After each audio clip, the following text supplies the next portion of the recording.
It's Friday, October 4th. I'm Matt Harmon. Welcome to the Yahoo Fantasy Forecast presented by Toyota, the official automotive partner of the NFL. And it is a hell of a day to talk ball. And joining me to do just that is my good pal, Andy Behrens. Andy, what's going on, buddy?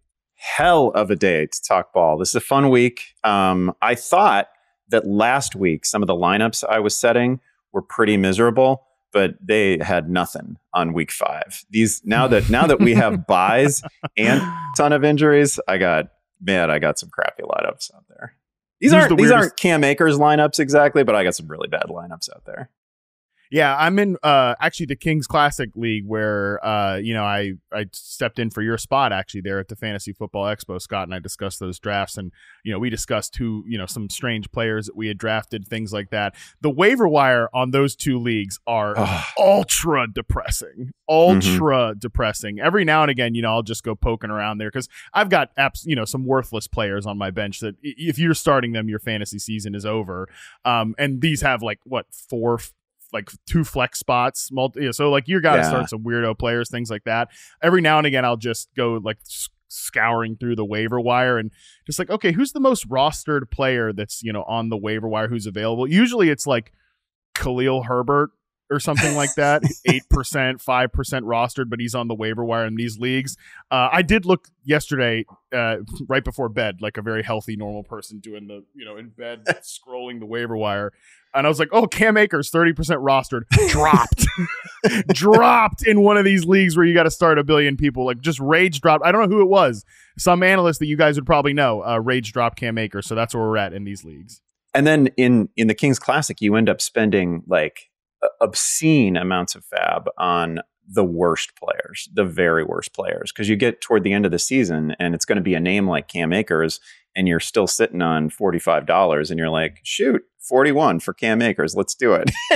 It's just, which is obviously dumb and not going to work out. It's doomed. Well, I got to ask you now that you said you set in some weird lineups, who's the weirdest player that you're starting this week? How weird is Wan'Dale Robinson? Pretty weird. Yeah, pretty weird, right? Pretty weird. But you might get, no Malik Neighbors in that game. So yeah, I don't know that helps Wan'Dale that much. I mean, how much higher can Wan'Dale go after a ridiculous target total last week? Samaje Perine is probably my weirdest, most hopeless player that I'm starting somewhere. Yeah, it's not pretty. Yeah, I mean, I was in one of the Kings Classic leagues, where I'm 3-1, by the way. So shout out to me. Oh, yeah. I had to pull Cam Akers out of a starting spot, and I got to put Elijah Moore in there. So I'm hoping that my takes from 3 years ago and the Washington Commanders secondary can bring me some glory here and get me out of a tough spot in a flex. I've Trey Sermon in one of the other leagues, and thank God I got Trey Sermon. That's really going to bail me out of one of those flex spots. So. Shout out to you all out there who are listening to this show. I know you don't care about our fantasy teams, but this is just a reminder that you all out there that play in these very normal fantasy leagues where you're just starting one flex player, you guys really have it good. I know it's tough when you bench the wrong person. You get that one receiver that you put out there, he gets 5 points, and this one on my bench, he got 15. Damn it. The process was right for this other guy. I know that's frustrating.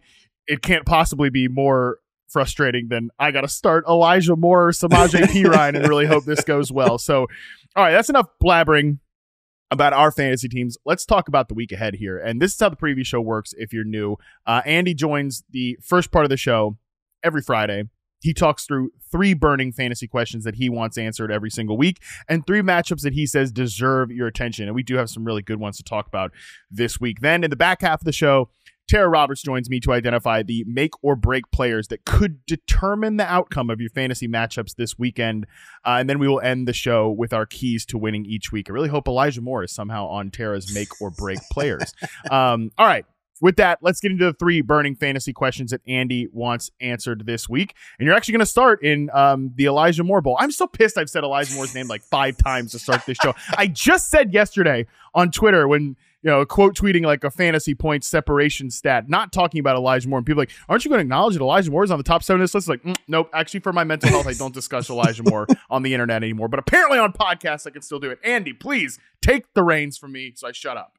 Yeah, that moratorium lasted one day. Good job by you. Great discipline. My first burning question here is about Jayden Daniels, who's been an absolute joy to watch, right? I'm worried that this question is going to come across as like sort of side door insult, and I don't mean it that way. Jayden Daniels has been an absolute blast to watch, and I also think like did a press conference just the other day where like he was being asked a question about what an incredible start he's off to and how he's this young star and all that, and he like cut it off and was like, I'm still a rookie, which shows great humility and great pragmatism too, I think, right? Like he knows that it gets choppier ahead. So I have a lot of respect for the way he has played, and it's, again, joy to watch. He has played 3 terrible defenses in a row. Mm-hmm. And that has to be part of the conversation about him, right? It's been the Cardinals, the Bengals, the Giants. He's got a pretty frisky defense this week in Cleveland. And they're not exactly what they were last year, right? By the numbers, they're kind of a middle of the pack defense, but they've still got, Pro Bowlers at every level. They have an absolute game wrecker in Myles Garrett. One of those guys who sometimes he just single-handedly blows up your play. Like you had a good idea, he blew it up because he got to the quarterback in like a second and a half. And so I am super interested to see what this week looks like against a defense that, they're kind of leveling up from where they've been over the last 3 weeks. It's been a nice little, I don't want to call it a layup line exactly. They're all professionals, right? But it's been low degree of difficulty, and it's about to get ratcheted up a little bit. And I am really looking forward to sort of a Myles Garrett, Jayden Daniels. Exactly what does this Washington offense look like when they are stressed at a level that they haven't been in a while? This is a great call out by you. It's something that Nate Tice and I just talked about on the last episode when we were examining Jayden Daniels and his rookie season, that in isolation, I think Jayden Daniels is playing great, but there's no question from a production standpoint, the last 2 weeks have come against really poor defenses, and he's about to get on the other end of that spectrum there with Cleveland and then Baltimore in the next week. So how we figure out what happens in this week is going to inform a lot of our week 6 takes, where like, are people going to feel totally confident just rolling Jayden Daniels out there as a top 5 fantasy quarterback like he's been in this next game against Baltimore if he doesn't pass this test in Cleveland? Obviously, we'll revisit that discussion when we do the week 6 preview show, but for this week, it's a pretty pertinent test because, and I'll point out a couple of things here. Number one, said this yesterday that I think one of the biggest surprises of Washington, there's been a lot of surprises in Washington's offense. One of the biggest ones has been that rookie left tackle Brandon Coleman has played really well. 3rd round rookie. It's just, okay, we're just starting a 3rd round rookie and we're rolling the dice there. That seems pretty risky, but Coleman has held up well. The offensive line overall has played well. I think they're doing the right things from a play calling and design standpoint to help out a shaky offensive line. Okay, well, now you're going against Myles Garrett, Brandon Coleman. This is a bit of a different assignment than some of the other players that you faced the last few weeks. So, like, how does Coleman hold up in that challenge? That's something. The Browns, because Jim Schwartz is a defensive coordinator, this is what they do. They play the most single high coverage in the league. They play a lot of man coverage. They're third most in terms of man coverage rate in the NFL. They lead the NFL in cover 1. This is typical of the Browns defense. This is what they do. If you're Jayden Daniels, you have this great arm. You've got a number 1 receiver in Terry McLaurin that they've been pushing the ball downfield to. This should be a big week for Terry McLaurin in this type of matchup. So it's a big prove-it moment for sure for this Washington offense. It's already proven so much to us. We know they're competent. We know that some of the Cliff Kingsbury takes are aging like milk for sure from your boy here. But let's see what happens against a really good defense. Yeah. The other thing that has existed in this offense, and it's a little bit, the players just making plays, and it's a little bit the design of the offense generally. Like some weird players are getting very open off the snap of the football, and they've had some layup throws to like Zacchaeus and Ertz that I just did not think would be there necessarily, right? So there's been some real easy buttons in the offense. And again, Cleveland just has enough talent to blow some of that stuff up some of the time. Not all the time. Mm-hmm. Daniels, of course, has been doing huge favors to his offensive line too. Like on his pass attempts, the ball is coming out in, I think his average time to throw on his pass attempts so far is 2.4 seconds, which is, one of the quickest in the league. So he's doing favors for the offensive line. If that if that early read isn't there, if the easy stuff isn't there, he's often taking off, and every time he takes off, it's 5 or 6 yards. So like they're just in good down and distance situations. Been really fun to watch. But again, this is maybe since the Bucks were opening week, right? Like maybe since that Bucks game, this is definitely the toughest test that they will have faced. And so we're just sort of answering the question as to whether Jayden Daniels is really, I found him a little bit difficult to rank this week, which maybe I shouldn't have, because he, great rushing quarterback who's got a very, very high floor week to week. But tough test. So we're about to learn basically if he's truly matchup proof. Yeah, Andy still has him as QB4 because it's like, I mean, hey, what are you going to do? Who are you going to start over him? You're going to start Justin Fields over him. I don't think we're quite at that point yet against the Cowboys. So, I agree with you. And it should be a big game for the run game. Cleveland is 12th in rushing success rate, but this does look like a game where Austin Eckler is going to be back. You should put the ball in Brian Robinson's hands as much as you can. So definitely a big prove it point for there. Let's stick in a AFC North sort of vibe here and talk about the Cincinnati Bengals, Andy Behrens, especially what's going on in their running back room. Yeah, there's a couple backfields that I could have chosen this week for one of these questions, but I went with the Bengals backfield and Chase Brown, and the question is basically whether he's going to retain last week's gains in terms of his usage. He saw by far the most snaps and the most touches that he ever has in an NFL game last week. It was like 17 touches. He was great. He found the end zone. He looked awesome. I've always been a big believer in the player. He's kind of in a backfield right now where, like, I don't know. I liked Zach Moss when he came into the league too. Like, I kind of like both these guys. I think Zach Moss is a good pro who doesn't go away.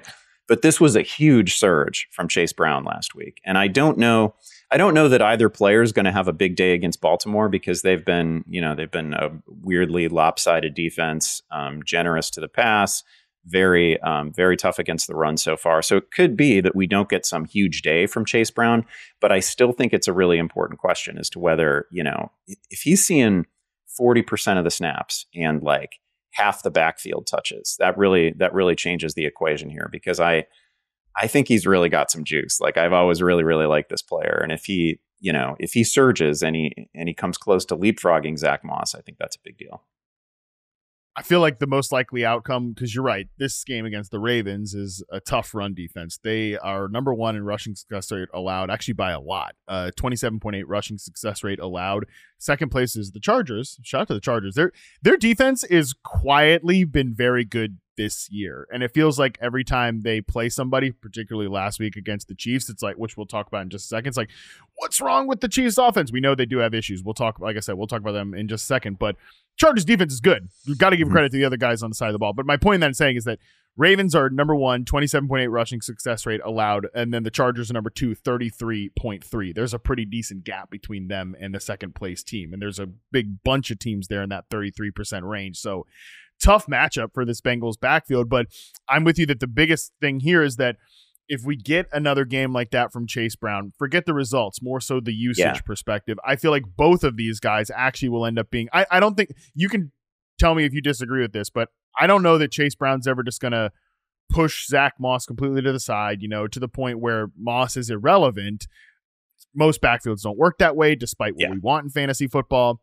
But there could be a scenario where he does hold on to that usage, and then both of these guys are kind of like flex worthy through the bye week gauntlet. Yeah, it's funny. I was just thinking, I've been doing this job so long that when I first started, we were outraged when somebody was getting like 50% of the snaps and 50% of the touches. That was like, oh, this is a nightmare. How do we figure it out? There's two guys. And now, two guys just feels like a gift. Like that's fine. I can absolutely live with two people in this backfield. Both of them as kind of, fun, spicy RB2s. And I think that's what Chase Brown would be. I agree with you. I don't think anybody's trying to make him into an every week, 90% of the snaps, 25, 30 touch guy. I don't think that's going to be his NFL future. But I do think he could manage a role like he had last week, where it's, mid-teens, high teens in terms of touches. He's playing 40% of the snaps, and he hadn't been close to that early in the year. It was like 20% of the snaps, barely on the field. But he's really good in the screen game for that team. He's some cheap and easy yards if they want him. And I thought he showed a lot as a runner. So it's it's an interesting backfield because I think over time, this is going to be a really productive offense. Again, I don't know what it's going to look like this week, but balance of the season, this is going to be a top 10 offense in all likelihood. And we like running backs who are attached to those. For now, all of us that rank at Yahoo still have Zach Moss ranked as the top back in this backfield. And he is on average running back 23, low end to like a flex worthy type of guy. And then Chase Brown, like I said, is all of us have him ranked lower, but there's a chance that, so he's not really a guy that we're saying like, you got to start this week or anything like that. Of course, we talk about the matchup and everything like that, but there's a chance I think that those two could flip in a week or two. Totally possible. But again, that would still leave Zach Moss as like a mid running back 3 type, and probably where both these guys end up. Okay, I have a minor Bengals related bone to pick with you, Andy Behrens. And I said this on yesterday's show, and I know you don't listen to the podcast that you're not on. All the episodes that you're on, I know you mainline. Absolutely. Of course. But I know, and look, it just came out this morning, so I'm not picking on you about this, but I am a little annoyed at you, Andy Behrens, and it's ironic that you are wearing a tight end U shirt.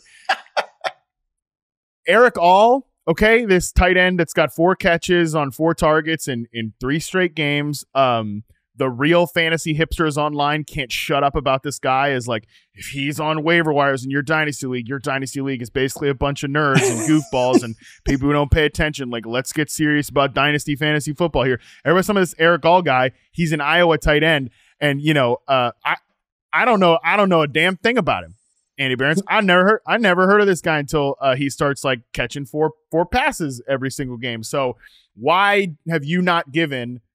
Maybe it was an episode I wasn't on in August. Perhaps give you the benefit of the doubt there. Why don't I know anything about this Eric All guy when you are Mr. Iowa tight end? First of all, not a homegrown Iowa tight end. Let's be clear about that.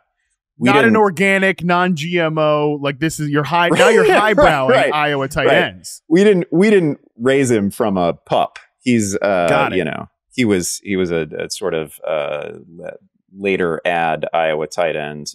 We'll claim him if he really works out. He's welcome to join the pantheon. Only if he works out though.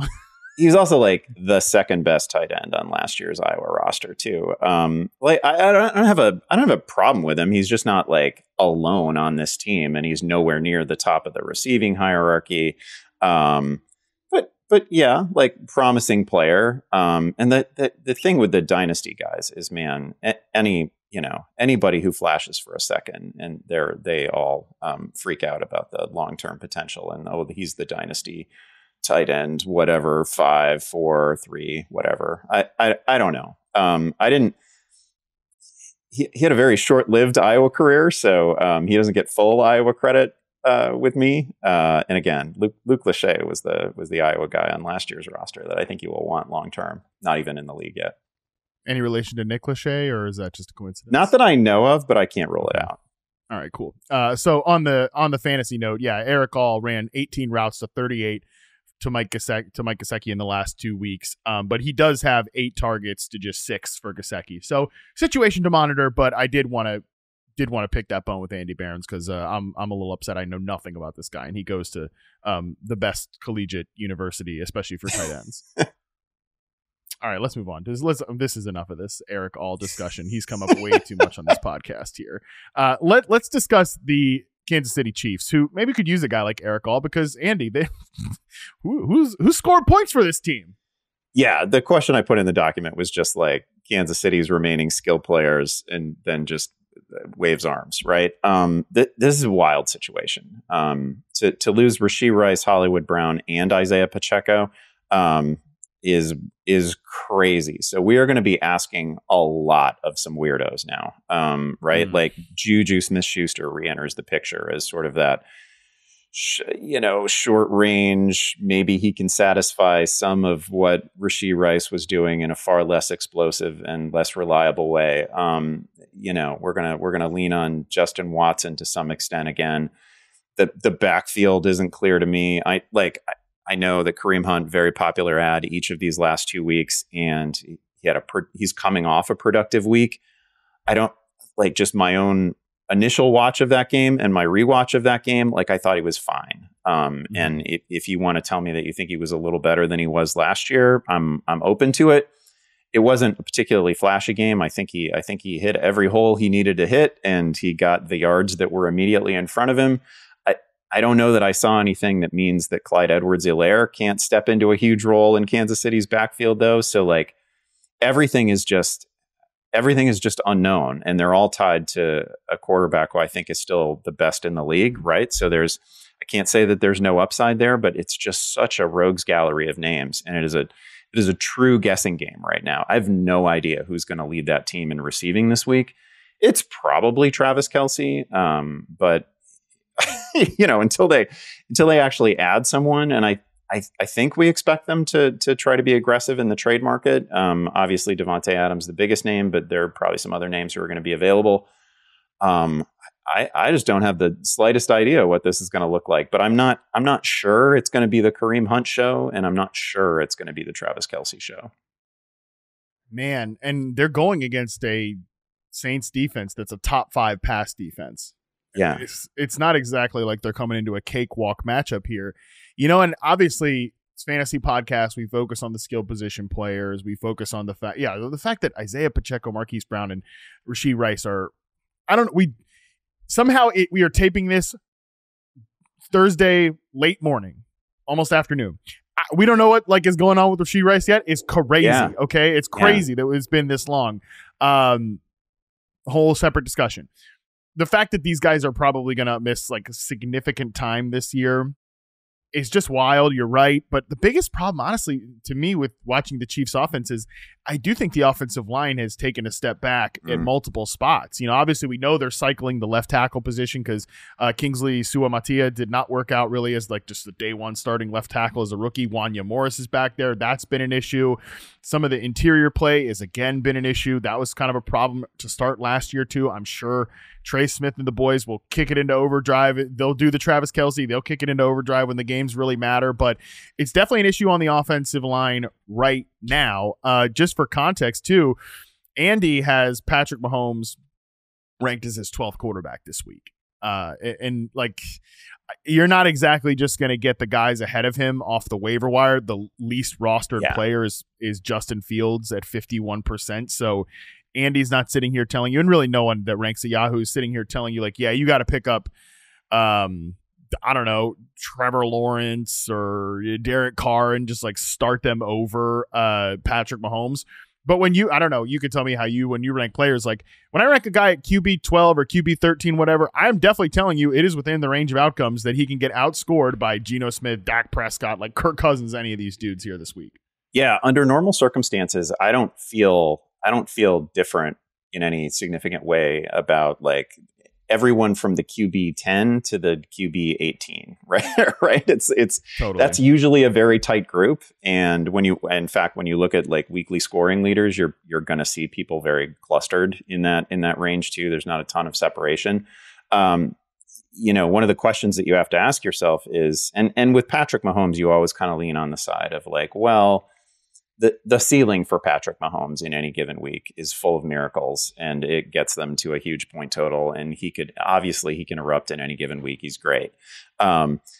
They've never had so few weapons around him, right? And it's probably a temporary thing.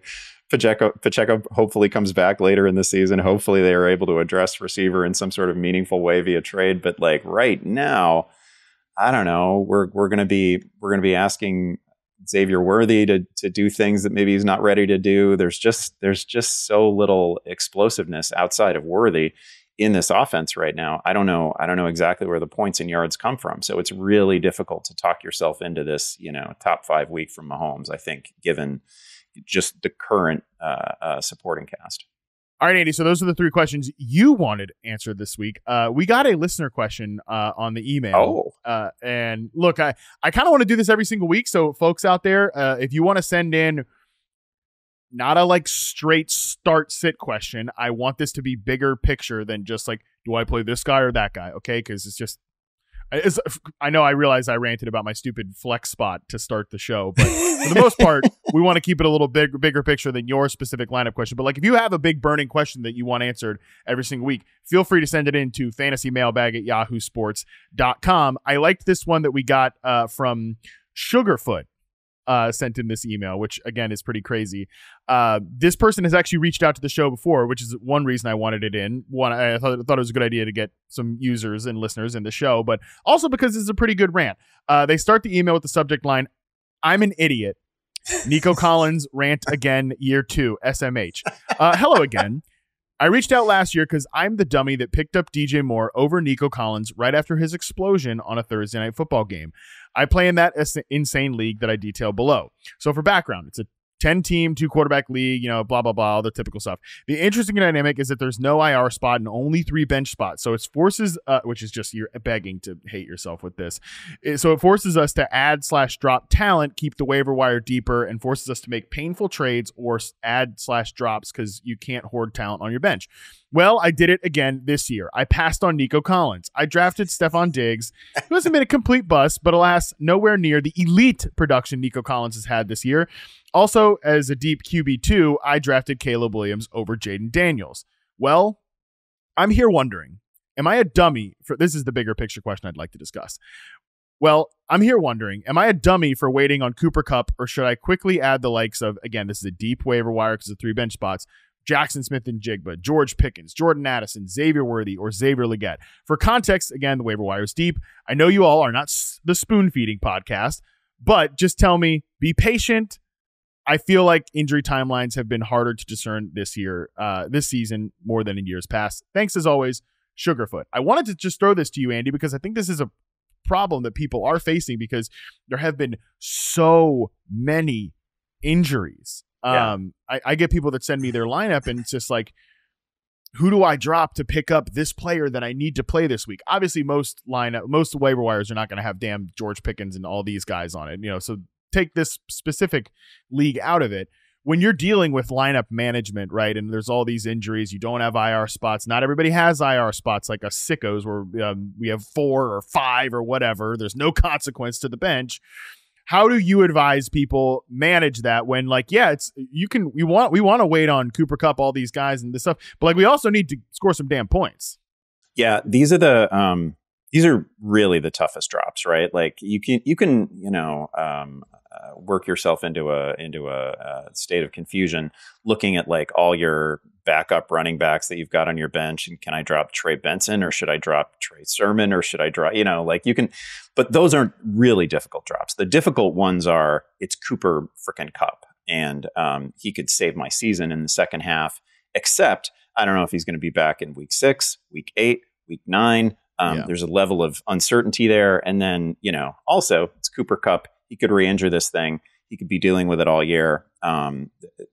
Like that is a much more difficult cut. But sometimes you have to make it. Like if you're a 1-3 team right now, you're an 0-4 team right now. There's no week 6. There's no week 7. You're managing matchup to matchup. And so some of this just comes down to like, Am I a team that can afford to look a month ahead? Many can't. The name that jumps out from the list of free agents in this league is George Pickens, who is very clearly going to have rest of season value. And we're not speculating on whether George Pickens is going to be a thing. He's a thing. It's not quite like, we all like the game that we just got out of.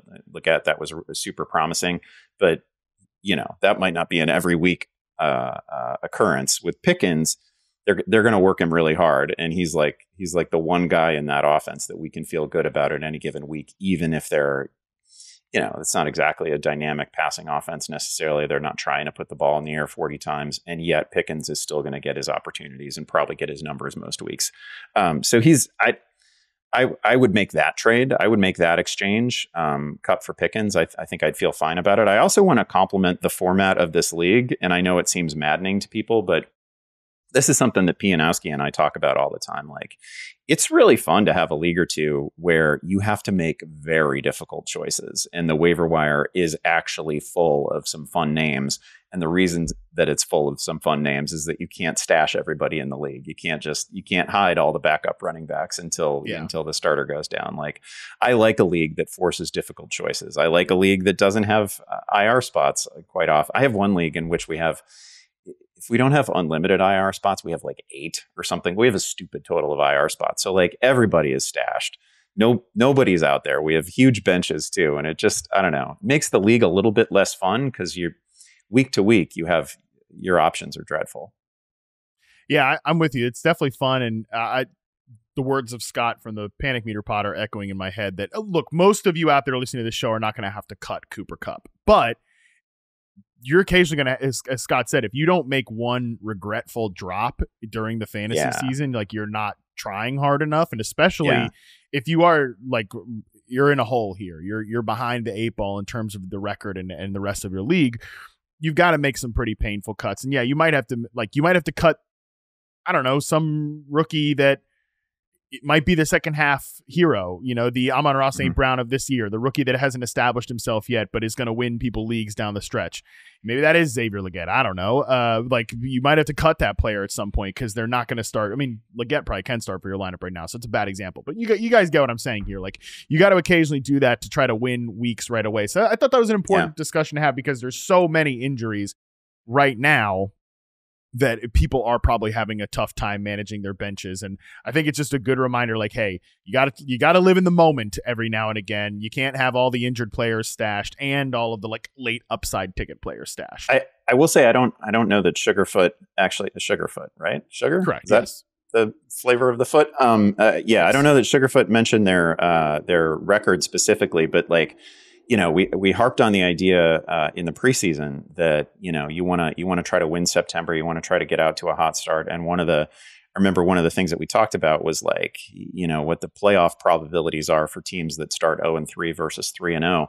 You start 0-3 in like a public league last year, you had a 12% chance of making your league's playoffs. So you can only imagine what that's like for 0-4, right? So like if you're an 0-4 1-3 team, you really do need to make it all about week 5. Like, you got to get that win. Otherwise, you're in a situation, even if you're that team that, you're 5th in total points, you don't feel like your team is as bad as its record, man, you can't afford a loss in week 5. All right, let's take a quick break. When we come back, we'll talk through 3 matchups that Andy says deserve your attention. All right, Andy, let's get international here for our first game that we're talking through. Jets, Vikings in London. I will say, I always make a point to say this on the pod, especially for my West Coast bros and ladies. Don't be going out there on Saturday night, getting hammered, and waking up late. You forgot to set your lineup. Okay, there's a lot of players that matter in this league, in this particular game, and we're going to talk through them here. So you make sure you get that thing set, or especially I would advise take it easy. Drink some freaking water. Get you some mineral salt in your water. Drink it between each drink if you're going out on Saturday so that you can get up early, ready to rock. Okay? We can discuss other things, whatever, but that's a big important part of this. Make sure you are in the mental headspace and the physical space to be able to get up early and get your fantasy lineup right for this game.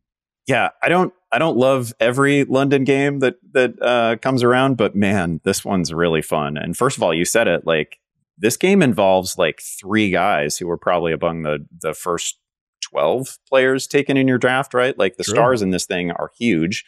It involves a couple of the greatest like surprise stories of this year in both Sam Darnold and Braylon Allen on the other side. So we've just got, there's a lot of fun names here. And the Vikings are in one place and the Jets are in a very different place. And the body language was bad for the Jets last week. They're saying some weird things in the media. We got Garrett Wilson wondering whether maybe they should try some new stuff. They're maybe kicking the tires on Devontae Adams. Like, there's a lot going on with the Jets that is not even necessarily on field.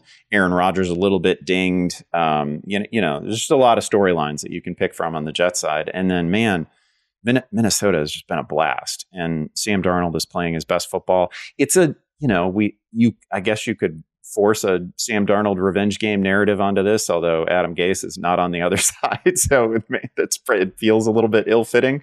But I don't think it's a force, buddy. I think it is a revenge game for Sam Darnold, who certainly at this point, is talking about it just feels so different to play in Kevin O'Connell's offense and have all the answers and things like that. Yeah. Look, the coaches and the GM and stuff might not be there. Same dude still owns a team. Same colors are still on those jerseys. I'm sure Sam wants to go out here and remind people I didn't fail. They failed me.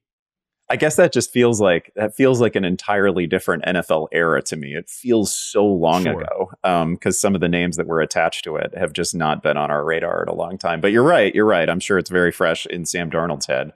And he's obviously attached to incredible playmakers.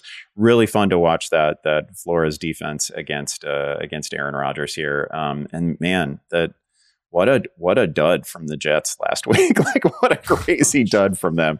But also this is a pretty frisky Jets defense against that Vikings offense. So this is just a fun one for a whole bunch of reasons. Yeah, Sam Darnold last played for the Jets in 2020. I think Joe Douglas became the GM of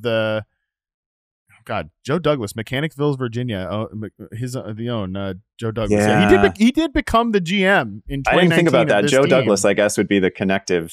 You thought I couldn't be salvaged. You thought I couldn't be salvaged, so you decided to ship my ass out of town and get Zach Wilson. Where's Zach? Yeah. Where's Zach Wilson on the sideline, huh? Oh, he's in Denver doing God knows what with old Sean Payton there. A lot of connective tissue here, but I do think it's a revenge game for Sam Darnold for sure. I don't know that Sam Darnold's a fantasy starter, just because if you look, if you're in a Superflex league and you've been riding the Sam Darnold glory train, like for sure you're doing it. Again, this week I'm going to have to do it in a spot where I've got Sam Darnold.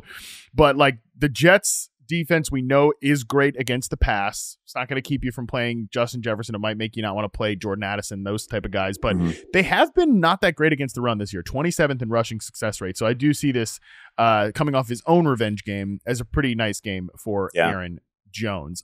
Jets offense, man. We're playing all these guys, but it's more of like an exploratory. I think Garrett Wilson wants to try new things, like the throw to Garrett Wilson plays. I know he's got a lot of targets, and I agree with him. His route tree definitely needs to be mixed up. He is running like 3 routes: go routes, out routes, slant routes. That's it. It's not going to be a well designed offense with Nate Hackett out there, and I don't think Davante Adams is going to come in here and save that. So. We'll see what they can do against one of the best defenses in the NFL. I don't really have a lot of confidence in the Jets offense here. Yeah, no, I don't either. And man, Aaron Rodgers is coming off a game where he was like, I think I made the joke on Twitter, like his expression quite often harkened back to the, Marquez Valdez-Scantling just dropped a pass. Like it was a lot of the eye rolling and a lot of the slumped shoulders. Like he looked a little bit defeated. Just an absolute mess last week. And I think in Garrett Wilson's case, you can, anybody who visits like Sertan Island, probably, we should probably not expect big things from them, and it's fine. But hopefully there are better weeks from Garrett Wilson ahead. I assume there will be. I think he's a great player. But if he's making noise about, hey, maybe we should try some new stuff, then we clearly don't have everybody on the same page. And if everybody's not on the same page, it's just a bad week to face that Vikings defense. Yeah, probably would have helped Aaron Rodgers if you had been there all offseason. Maybe getting that chemistry. And I'm saying that would have been helpful. Camp matters. Okay, let's go on to another game here. AFC North matchup between the Baltimore Ravens and the Cincinnati Bengals. Yeah, I love this one. I love it in part because it's a sort of classic divisional matchup. We have Joe Burrow saying this week, "Hey, this is a big game, and we need this game, and I have to play perfect if we're going to win this game." This basically was basically the series of quotes, and he's not wrong. Like they got to get a win. They can't slip further below 500. It is a huge game for them. That offense has been really fun, and they've gotten it back together. And like the offense is clearly not the problem. Chase is playing really well. We already talked about Chase Brown and Zach Moss. They get T. Higgins back, so it's like a fully operational version of Cincinnati's offense. But they're facing. I still don't know what Baltimore is exactly defensively because they've had so much turnover. Mm-hmm. They look really good against the run. They look terrible for the most part, in terms of total yards anyway, against the pass. They're not exactly the defense they were last year. That offensively, these last two games, they've barely put the ball in the air. 33 pass attempts for Lamar total last two games. Derrick Henry utterly unstoppable last week. People are dropping Mark Andrews, and I can't even even put up a great argument. Like I get why you're dropping Mark Andrews. He's if the game plan for Baltimore is we're gonna run it down your throat, then Mark Andrews isn't even going to be on the field a lot. Like so that's a huge problem. And they really might be able to run it down Cincinnati's throats. This could just be another game in which the run and we're going to time a possession you to death and we're going to leave town with a win. That might be exactly what this is. But Cincinnati needs it in a big way, and I'm excited for this one. Yeah, Baltimore right now, great matchup against the Bengals run defense. 31st in rushing success rate allowed are the Cincinnati Bengals. I posted this on Twitter yesterday, but Derrick Henry has taken 21% of his rush attempts from pistol this season, 51.8 yards per game, most among running backs, 23.5% explosive run rate, second most among running backs, 8.9 yards before contact per rush, most among running backs. Like it's crazy. That like the way they've perfectly kind of got what Lamar and Derrick Henry do well, and they're blending that using pistol, so it kind of splits the difference between shotgun and under center. It allows Lamar to be comfortable more in a shotgun type offense, and it allows Derrick Henry to get that head of steam as the yards before contact show. But I like your point about the Ravens defense, because I feel like we're still calibrating to the Ravens defense, which I mentioned earlier, number one against the run in success rate allowed. They're 16th in dropback success rate allowed. I will say coming off the game that they had against Buffalo, great defensive game plan from Zach Ward. That was the first one where I felt like, okay, this looks like the Ravens defense we know, where they just have way too much. You can't handle what they're going to throw at you.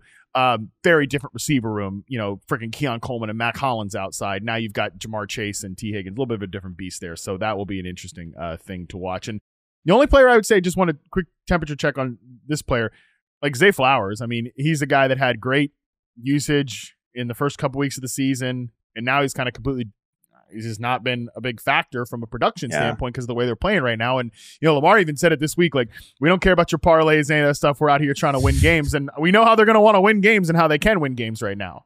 Yeah, it's a huge worry in this one because I think they can run against the Bengals, and if they come into this with the same game plan where it's going to be 40 rush attempts and Derrick Henry's going to have 108. I mean, Derrick Henry's gone over 150 in the last two games. And they might very well come in thinking, yeah, this is going to be the Derrick Henry show with a little bit of Justice Hill, and we'll throw it a dozen times, and we're coming out of there with a 20-point win. That is very much in play, and that's a disaster scenario for Flowers, for anybody. For Andrews, obviously, it'll mean that Andrews is only on the field for like 45-50% of the snaps. That's a bad scene for the entire receiving corps. Yeah, we all have Zay Flowers ranked around like wide receiver 21, but that's only because I scroll past that and the names get pretty bleak pretty quick. The names get bad. It's a bye week. It's hard. And like, hey, if they do have to throw the ball, he's going to be the guy that mostly gets it. So he's a very difficult player right now in fantasy. That's for sure. Okay. Final game here. Buffalo at Houston. I mean, 1 p.m. game. Got to be kidding me, Andy Behrens. What are we doing here? What are we looking at in this game? The top games are so good this week. This one's super fun because this is now we have a Steph Diggs revenge game that I'm sure matters to him. No question about it. That's fun. I think we get almost everybody back for the Texans, right? Tank Dell was a practice participant on Wednesday. That's generally a good sign. Joe Mixon didn't practice on Wednesday, but he did return last Friday to a limited practice. So I think that's a good sign. Like, if we get a fully operational Texans offense, Nico Collins, the whole show against Buffalo, that is just good fun, because Buffalo, they kind of need a get right game here, because they were handled by the Ravens last week. That was like in a kind of jarring way. Like, I thought that was going to be a classic game that hit a big number, and Buffalo just could not hang. and couldn't deal with the run game that they got. Not that, I don't think a Joe Mixon coming off an ankle injury is going to be the same sort of impact player against them that Derrick Henry was. They're not stylistically all that similar. They're not, but I think Joe Mixon is good. Mm-hmm. And I think they can expose some of the same things. So we got a bunch of stars in this game. We need to. It would be helpful if we saw James Cook with a little bit of a comeback after a disappointing week last week. Khalil Shakir has an ankle issue, but has otherwise looked spectacular. So a lot of fun names in this one. I agree with you. I can't believe this is like a noon kickoff. That's wild. Yeah, this is generally just like a calibration game because I think like all the guys that you generally want to play in this game. Collins, Diggs, Josh Allen, Kincaid probably at tight end, James Cook, Joe Mixon if he's out there. You're probably playing all those guys. You just got to play him, yeah. You got to play him. This should be a high scoring game, but there's two pretty good defensive coaches here, so don't just pencil it in as the shootout of the week. This game could go either way. But I think it's a lot of just, okay, Bills wide receivers, like I said, they just had a disaster game against Baltimore. Can like Keon Coleman step up?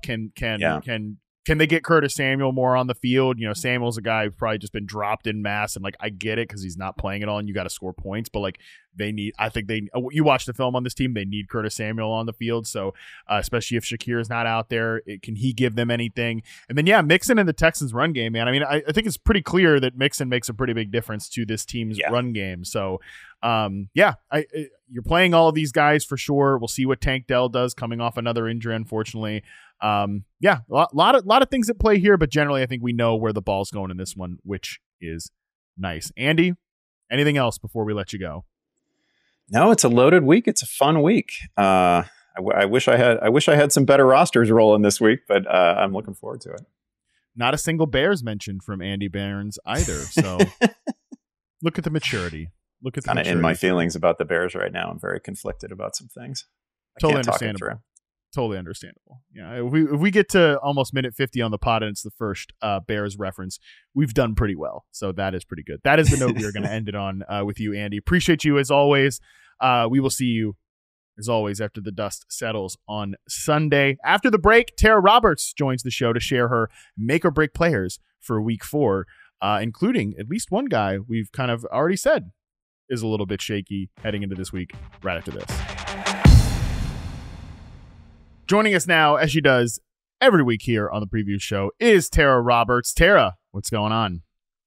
I'm doing fantastic again. Only downside is that I've got entire fantasy benches full of people that are on IR, pup list, and on bye week. So yeah, it's not a fun, deep week, but we're making it work. We got this.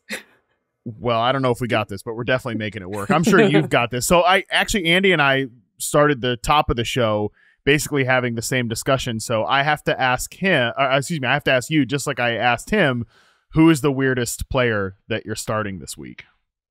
Braylon Allen. I'm rolling with Braylon Allen again as a starting running as my RB2. This is 3 weeks in a row. It is in fact a Christian McCaffrey league where someone had already drafted Jordan Mason, so I was up a creek on that one well before he got the injuries. So we're making it work here. Me, Chuba Hubbard, and Braylon Allen.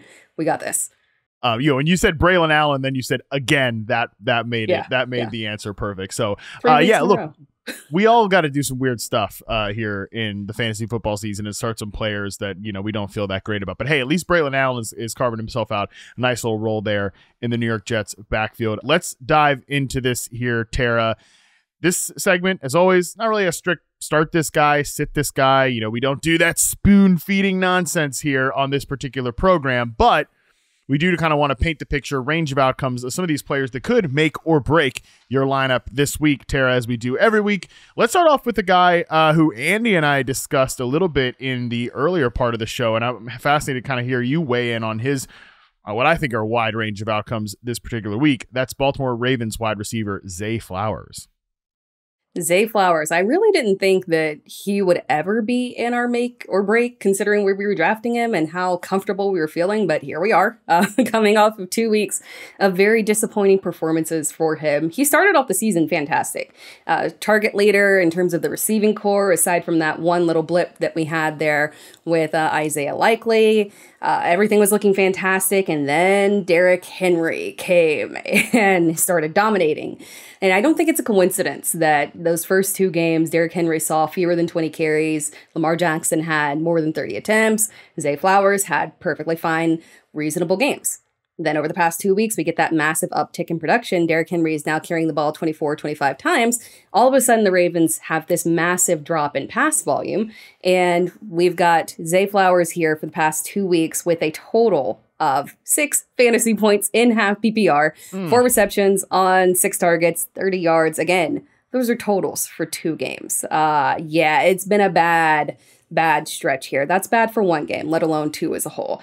But this week, we're feeling just a little bit more positive here, optimistic here, because at least they get a defensive break here. The Ravens are facing Cincinnati, a defense that has absolutely allowed, strong performances by wide receiver ones. At the same time, and this is the reason why it's still a make or break, we get this wonderful matchup and we're thinking, okay, full go on him. But the problem is that we're now also looking at the Cincinnati defense that's a complete layup on the ground as well. So if the Ravens want to, they can just continue and say, nope, we're just Derrick Henry all the way, 100% the volume. We're just abandon the pass because we know that we can absolutely demolish Cincinnati with Derrick Henry. We make it work. And it puts him in this make or break situation here.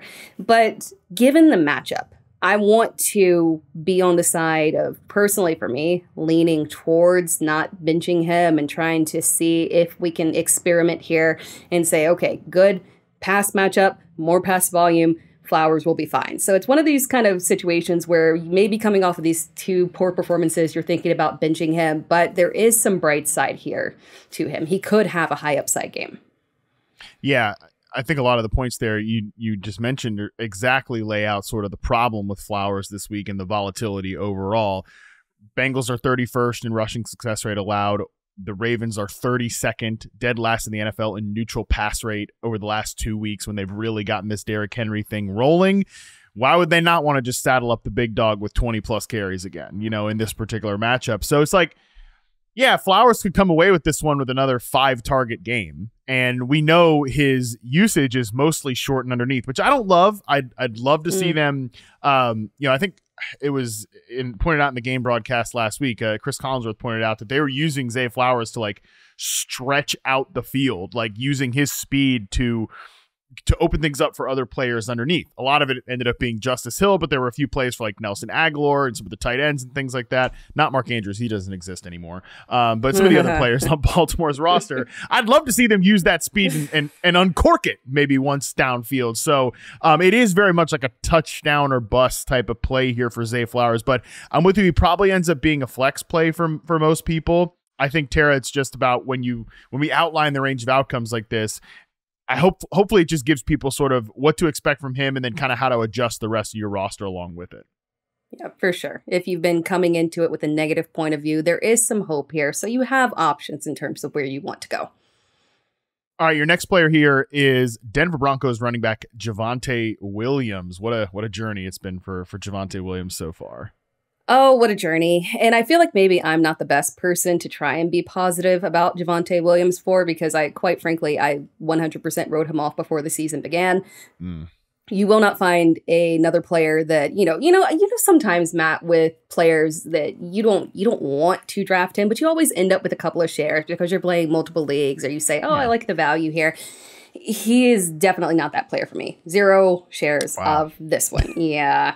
Harsh. It has not been. Yeah, I'm so sorry, Javonte. But heading into the season, I just didn't feel positively about any of this. And 4 weeks into the season, he has 19 more rushing yards than Bo Nix. This offense has been a complete mess. And early on, we had this first game where Jaleel McLaughlin kind of looked like, oh my gosh, maybe he's taking over. But, in a positive direction here for Javonte. I guess I can get there.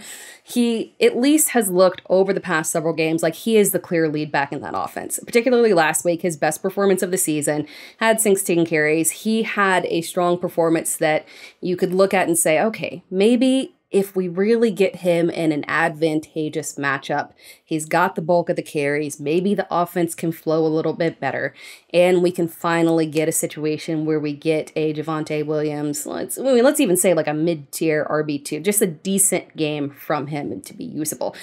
And if there is one week for that to happen, I feel like it's this week against a Vegas defense that is giving up over 100 rushing yards easily on average to opposing running backs. They've allowed the 8th most fantasy points to opposing running backs. It's an excellent matchup. You want to lean into it. I would like to lean into it in my mind. At the same time, you're like, oh my gosh, it's Javonte Williams, and the upside hasn't been there. Touchdowns haven't been there. Maybe if we could get maybe an uptick in receiving volume, something to give us some kind of positivity that we can lean into with him. I feel like the matchup and the situation gives upside, but at the same time, he could easily deliver a sub 5 fantasy point performance yet again, because the floor is just such a major concern with him. Yeah, Javonte, it's tough because I just don't think he's ever looked like the same player after that devastating knee injury. I was hoping like, okay, this year maybe he's back after, kind of that first year last year. Did not. I just don't think it's working out. They look like they might want to replace him with Tyler Bidet, the player who unfortunately suffered a serious injury in last week's game. In the first quarter of that game against the Jets, it was snaps, Bidet 4, Jaleel McLaughlin 3, Javonte 5, and then just split pretty much 4 carries, just 1 carry for all those guys. Routes was like 3-2-3, just complete mess of a backfield. Maybe with Bidet removed, Javonte gets more work, but this is still an offense, Tera, that's 28th in yards per play. It's a committee no matter what. We don't really want committee running backs on a offense that's 28th in yards per play. I do think that this is not advice for this week, obviously, but Audric Estime is a guy who's on IR. He was probably dropped in some leagues. I feel like with the way Javonte has played so far, obviously, I think they kind of wanted to replace him a little bit with Tyler Bidet. Maybe Estime at some point becomes the guy, and maybe Williams is phased out here. I'm concerned about Javonte overall. Yeah, the fact that they gave him those carries last week makes me lean into thinking that they're just going to continue to say, okay, let's give this guy a try. Let's try opportunity. It seems like an open opportunity kind of offense there across the board, even at wide receiver, where we've seen random receivers pop up and lead and have higher targets than Cortland Sutton over there. So it just feels like one where random things can happen, and even in good matchups, you don't 100% know where they're heading. Let's go from one messy offense to another. If I mention that the Broncos are 28th in yards per play, I should mention that the Cleveland Browns, the next team we're going to talk about a player from, they're 32nd in yards per play. David Njoku, Browns tight end, who is coming off an injury, but looks like he's back in our lives here. Yes, I feel like we talk about the Cleveland offense, and we always just feel like it's just, again, another complete mess offense. At the same time, I feel like I'm not so afraid of David Njoku if he comes back into this game. And this is an if, but I never get to talk about tight ends on this show. So I felt like I would take the opportunity here, because we're doing a make or break kind of situation, 99% of the tight ends lean into the break. So you can't really include them in a lot of this conversation. You hope Tera, I have to interrupt you and say, I think that you are the only fantasy analyst, certainly on this show, or probably throughout the entire industry. It's like, I really never get to talk about tight ends. So let me take a chance to do it here. So I admire your bravery on this one. Thank you. I appreciate it. Just, innovation over here for me at all times. So we'll do an innovation with David Njoku here. And when I look at David Njoku, heading into the season, I was a little bit concerned about whether or not Deshaun Watson would be able to give him the level of pass volume that we had seen last year. David Njoku is one of those guys who I have loved throughout his entire career, and it's always been an issue. If he can just get the volume, we know he has the talent. We know that if you throw 10 targets at him, he is an incredible player. It's just finding the right offensive situation and the right quarterback to actually give him that opportunity.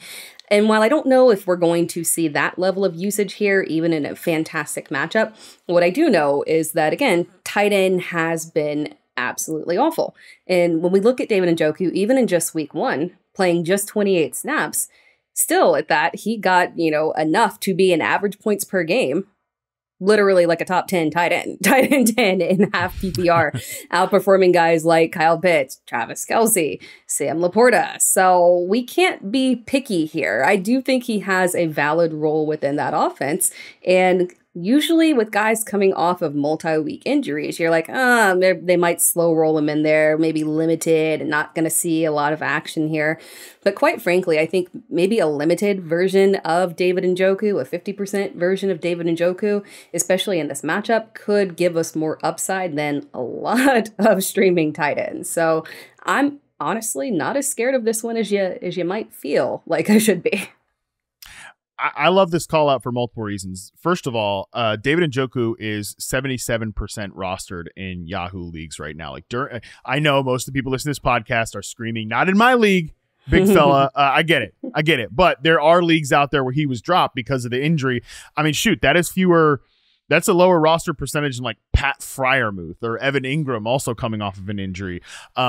Mark Andrews, with all he's done for you, it's a lower roster percentage than Mark Andrews. So, and the other reason I like you pointing this out is because we know that Nick Chubb he's not going to play this week, but his window to be activated, the 21-day window, has been open here. And I was doing because I hate myself and I do have to write a preview column. I was doing some research on the Browns offense this morning because I have thought for years it is a fascinating football experiment. Kevin Stefanski trying to mold what he likes to do, and what the offense has been under Nick Chubb is kind of the central figure. Heavy personnel, under center runs, under center play action, condensed sort of approach. That's what his style has been. Whereas Deshaun Watson, we know, is not that's not the Deshaun Watson world. Deshaun Watson, it's like spread the field, get into empty, shotgun, all of that stuff. Well, so far through 4 weeks, Tera Roberts, that like trying to make the offense more Deshaun Watson centric has been an abject disaster. He leads the NFL in dropbacks out of empty this year, and he's averaged 0.8 adjusted net yards per attempt on those plays. Only Daniel Jones, the great Daniel Jones, comes in lower among quarterbacks with 20 plus dropbacks out of empty. Watson's 3.12 adjusted net yards per attempt on plays with 3 plus receivers on the field is the lowest among any quarterback to play 4 games this year. And like people can engage in kind of the debates and the circular, like, is it his poor play or is it a struggling offensive line? Like, what's the main culprit here? Bottom line, those plays suck. They don't work. So I say that and bring it up with David Njoku because, again, more tight ends on the field, fewer wide receivers on the field. That can hopefully be a thing that as we see this offense, I don't know what they're going to do at the quarterback position, but as probably going to transition away from that identity. I think Njoku's role in the offense will become more important. His playing time will be what it should be, and more targets probably going his way as a result. Completely agree. Yeah, I mean, I'm sorry to read all these disgusting stats off, but I had to see it. I had to read it, so you all had to hear it out there. Okay, let's move on to the next player here from the Raiders offense. Another great Tera. You're just absolutely dominating in terms of some of the best offenses in the league here. I didn't even notice that. I kind of went on a trend here in terms. Well, you know what? That's why they are make or break players. If they were all playing for the best, if this was all Houston and they all had CJ Stroud throwing to him, we would be saying, yeah, start. Right. No. Trade, but this one is still more positive here because Trey Tucker's having himself a little breakout here over the past couple of weeks. Total of 32 fantasy points in half PPR over the past 2 weeks. And definitely breakout compared to weeks 1 and 2, where he had a total of 5 fantasy points. So he's on the up here. Snap counts, targets, receptions, yardage, touchdowns, everything is rising. And that was even with Devontae Adams before that. But now we've got Devontae Adams sidelined with this hamstring and general disdain for the Raiders offense. Yeah. You kind of saw it coming. Now we've got him out, and that just kind of, has opened up the door for Trey Tucker, who I feel like was somebody who, maybe not everybody, but he was one of those preseason darlings, those off-season darlings of looking at him and thinking about the possibility. He's young, he's exciting, he looks electric on the field. And now we've got him stepping up, and he's coming off of an excellent performance last week, and you want to lean into it because with Davante Adams out, this is a perfect opportunity for him to truly ascend. But unfortunately, he has now hit at the wrong, the exact wrong time here with a matchup in week 5 against the Denver Broncos, who is extremely tough against the pass. And the reason why this kind of makes it more of a make or break situation, because, if this was a situation where I 100% knew that Patrick Surtain was going to be on him, we all know what Patrick Surtain does. This would be a shutdown situation. We saw what he did to Mike Evans, to DK Metcalf, to George Pickett. He's just, these top tier receivers, they're getting shut down by this elite shutdown corner. But because we don't truly know what the identity in pecking order within this receiving core is now for the Ravens, we don't know who is going to actually have the opportunity to step up, because the wide receiver too that hasn't gotten the coverage of that tough matchup with Surtain has actually done fairly well, decently well in Denver. We had Tyler Lockett do very well in week 1. Chris Godwin had a solid performance playing off of Mike Evans. So it's perfectly fine to potentially play him if he doesn't get that coverage. The problem is that we don't know. If I knew, I could feel more confident in saying, yeah, I'm okay with rolling with Trey Tucker this week as a flex option. But it's a murky situation where we've got this ascending player in a bad matchup, and can we afford to risk it? A lot of this depends on bye weeks and injuries and lineup situations. It's risky, but he looks fantastic out there. I tell you what, if Trey Tucker is being started by anybody, he would definitely qualify as the weirdest player that people are starting. In little question I asked you to start this, I'll say this for Trey Tucker, and kind of maybe to give us a clue as to Pat Surtain, who he may be covering. Tucker has run just 16, or at least last week, 16% of his routes from the slot, which is the fewest among any of the relevant Raiders pass catchers. So it would be odd to me for the Broncos to just hey, stick Pat Surtain on Trey Tucker, right? I mean, yeah. But at the same time, typically these shadow man coverage corners are going to stick to the perimeter. They're not going to follow guys in the slot. Is he going to track Brock Bowers around the field? Is it going to be Jacoby Myers, who was still a 70.8% outside player last week? Now that I'm reading all the data, I'm not sure. I honestly have no idea. So I will say this. It's fascinating just to kind of watch this game and see the further impact on Brock Bowers. If none of these wide receivers kind of step up, well, none of them are going to be Davante Adams, but if none of them step up as a vertical option, which Tucker does at least bring some speed, but if none of them step up as a vertical option, that's going to condense the field for the Raiders, which is going to make it harder for Bowers to pile up these gimme catches that he kind of had in the early, and I don't say that with any disrespect, but just kind of the gimme catches that he had in the early part of the season. Okay, let's go to an offense that actually does sometimes score points, sometimes this year. Dallas Cowboys. You want to talk about Jayden Tolbert, their young-ish wide receiver there for Dallas. Yes, Jayden Tolbert. I feel like this is another dark horse one here that not a lot of people are talking about here, because it is potentially a deeper play. It's more of a heave-ho kind of situation here. But we have Brandon Cooks out for week 5. Tolbert is likely to be the guy that sees an increase in snaps and targets, and he's already really made a little bit of an impact early on. Again, just made a decent performance in week 1, showed some upside, 6 receptions, 9 targets, 82 yards against a tougher matchup against New Orleans. Had a fine performance against Baltimore as well, where he caught a touchdown. Last week, underwhelming, but a lot of that probably didn't have to do with him. This offense is very focused in on CeeDee Lamb and Jake Ferguson, so there might not be a ton of opportunity for Jayden Tolbert to step up. But we would be remiss to not talk about the possibility, because this was another guy here, kind of like Trey Tucker, who preseason was getting a little buzz from people in terms of somebody that could step up, with Dallas not making the investment at wide receiver 2 there, thinking somebody has to step up. Is Brandon Cooks kind of fading here, a little bit older, as we've seen over the past several games? He's just kind of really disappeared from the field and been very unproductive. So the Cowboys are looking for somebody to step up. And if Jalen Tolbert can be that guy that they feel like they can trust to give additional opportunities, he could play very well off of CeeDee Lamb and Jake Ferguson.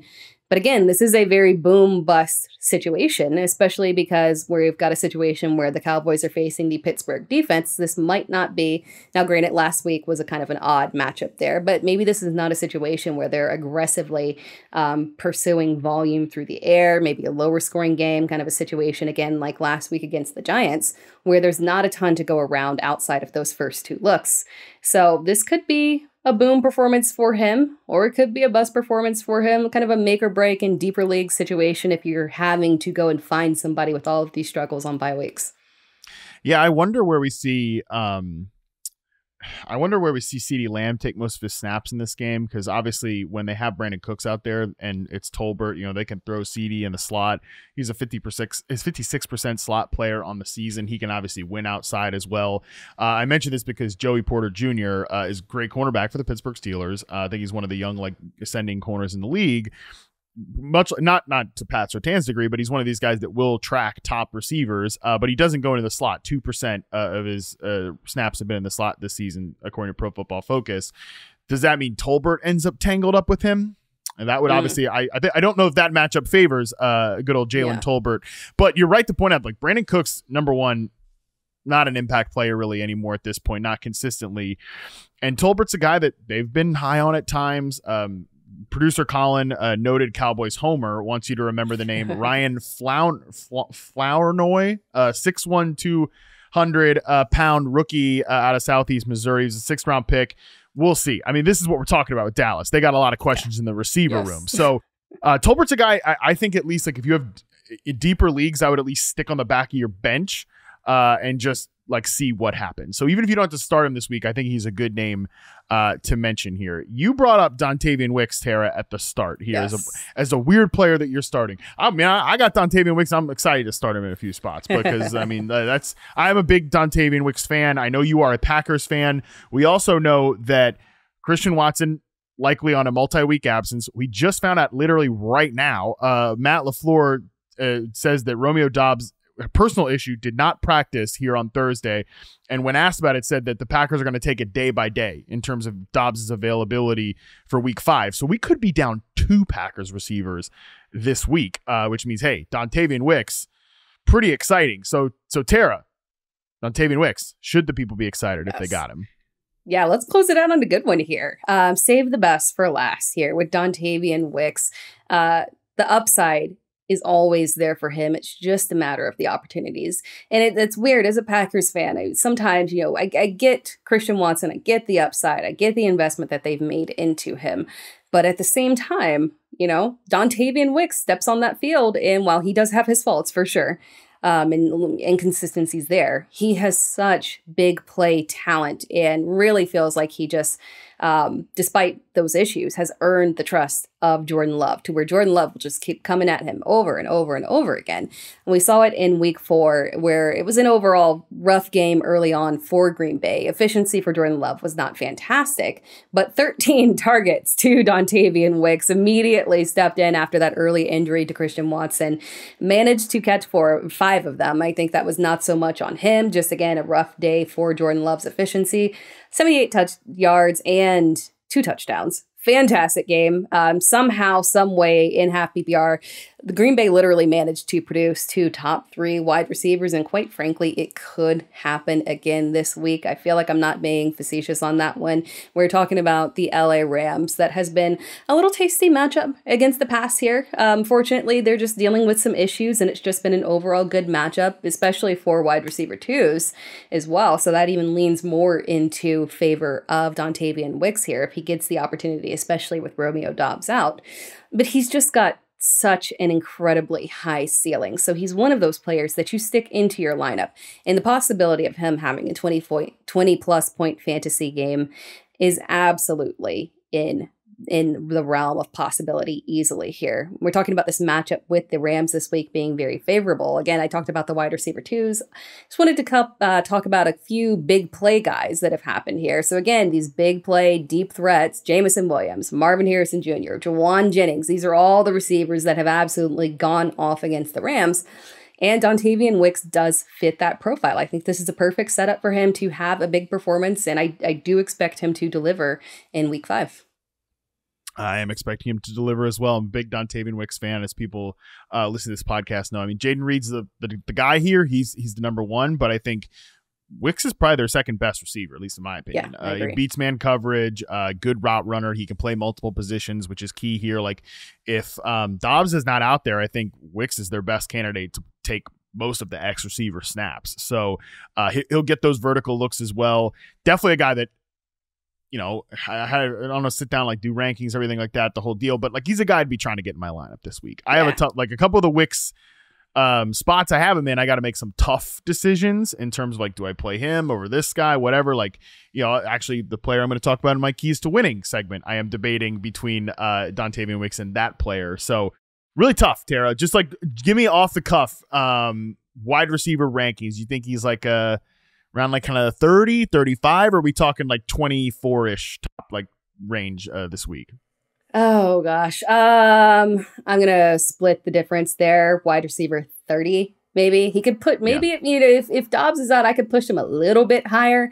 But that range is where you start to get into making those tough decisions of, you know, am I sitting him for a George Pickens or something? Like it just gets very difficult. So yeah, I think 30 is a nice little spot for him.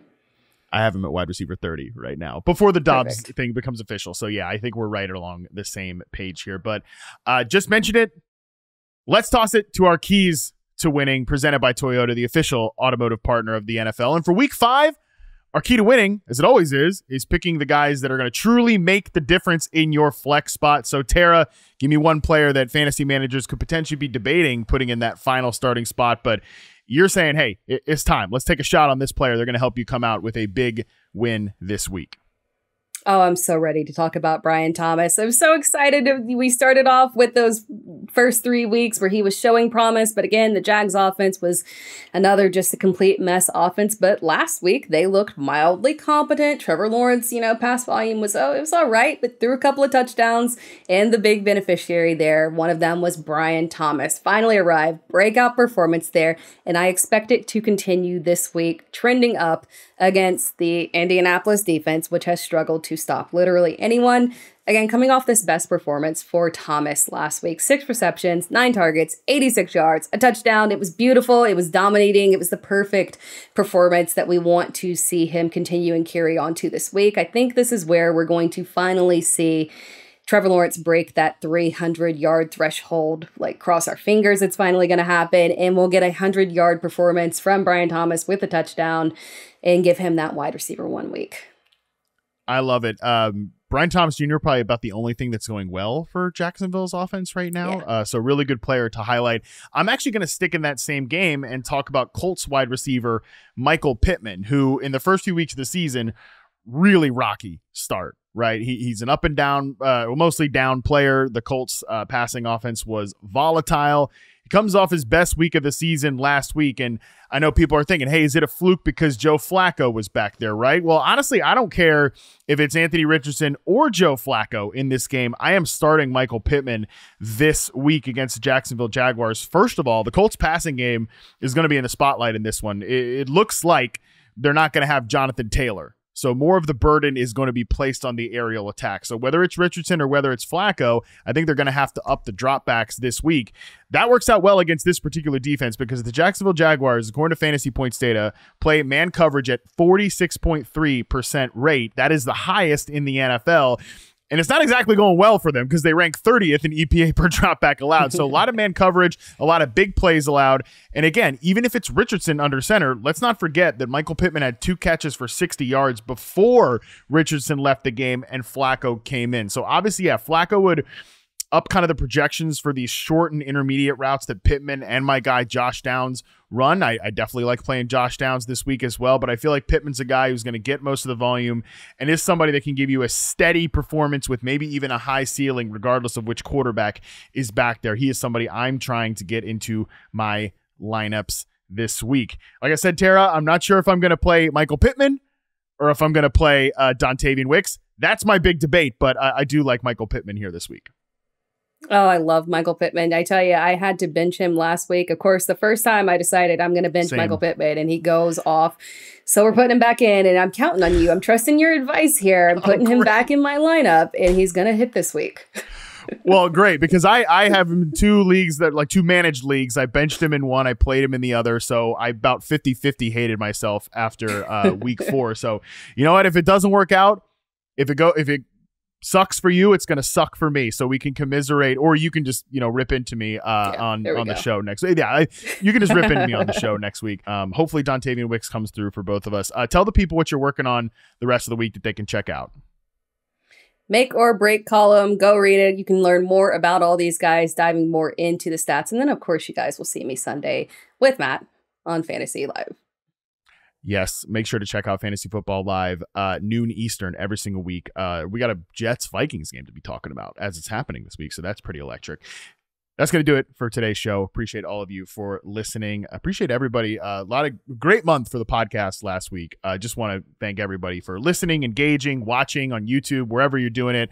If you like the show, and clearly some people like the show, if so many people are listening and watching, I would love it if you could leave us a rating, review. Tell the people that join me on the show what great work, like Tara and Scott and Dalton and Nate and Sal and Andy. Tell them they're doing a great job. Hey, even tweet at producer Colin, producer Colin on Twitter, and you can tell him that he's doing a great job. Everybody's doing a great job. Appreciate the hell out of everybody that listens, watches, participates, and works on the show alongside me. So thanks again to Toyota, the official automotive partner of the NFL.